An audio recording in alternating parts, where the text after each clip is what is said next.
მასწავლებელი რა, მასწავლებელი არის განმანათლებელი. განმანათლებელია.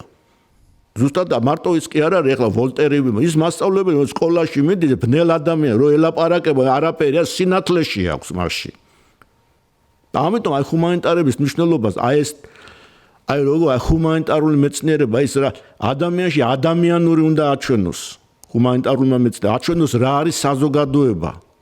როგორი უნდა იყოს ეს საზოგადოება. ამ კითხვებს თქვენ მათემატიკას უზარმუნებლობა აქვს, სოფხედულობრივი მნიშვნელობაც აქვს, ტექნიკურ მეცნიერებებს, ამას მაგრამ ჰუმანიტარული მეცნიერებების მნიშვნელობა არის ზუსტად ის, რომ ადამიანური საზოგადოება უფრო ადამიანური და უფრო ჰუმანური გახადოს. უფრო ცივილიზირებული გახადოს საზოგადოება. იმიტომ რომ ტექნიკა უსულო ადამიანის გარეშე. ამიგეთ? აი სულიერება ადამიანში, რომ ამის გარეშე რა საზოგადოება გექნება, იქნება ნიადერტალენი იქნება გამოქვაბული და გამოსული ადამიანი.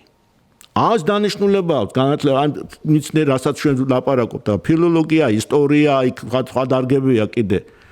უზარმაზარი მნიშვნელობა აქვს და ამ საზოგადოებას ეს არ ესმით ამათ და ეხლა ეს შეიძლება შევცვალოთ მაგალითად სტუმარ მასპინძლობით.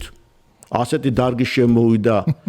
მე არ ვიცი ჭამასმის რაღაც სპეციალობებია კიდე უმაღლეს სასწავლებელში რა უნდა ისწავლო 4-5 წელი კვების ტექნოლოგია ძალიან კარგია მაგრამ ხელოსანი გამოდიხარ იქიდან იმას საზოგადოების წევრი შეიძლება ვერ იყოს საერთოდ არ გესმოდეს შენი ფუნქცია საზოგადოებაში